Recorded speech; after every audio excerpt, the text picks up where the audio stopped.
বায়তুল মোকাররম জাতীয় মসজিদে শবে বরাতের তাৎপর্য তুলে ধরছেন ধর্মোপদেষ্টা ডক্টর আ.ফ.ম. খালিদ হোসেন। সরাসরি যাচ্ছি সেখানে। ফজরের নামাজটা যাতে নষ্ট না হয়, এশারের নামাজটা যাতে নষ্ট না হয়, এবং আমরা আল্লাহর কাছে দোয়া করব। দোয়া মুখলে বাদা, আল্লাহর কাছে চোখের পানি ফেলে দোয়া করব। হায়াতের বিশ্বাস নাই, হায়াতের বিশ্বাস নেই। হায়াতুকা আনফাসুন তুআদ্দু কুল্লামা মাযা নাফাসুম মিনহা ইনতাখাসতা বিহি জুজআ। নিঃশ্বাসের নাম জীবন।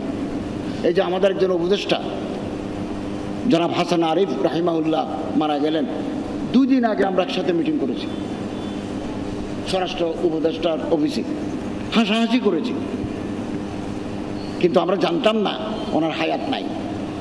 2 দিন পরে ওনার জানাজা পড়বো, এটা কল্পনা করি না। মানুষের নিঃশ্বাসের বিশ্বাস নাই, আগামীকালের ভরসা নাই। অন্তরের হিংসা দূর করে দিই, বিদ্বেষ দূর করে দিই। আল্লাহ যাকে ইজ্জত দিবেন, পৃথিবীর সব মানুষ চেষ্টা করে তারা নামাতে পারবেন না।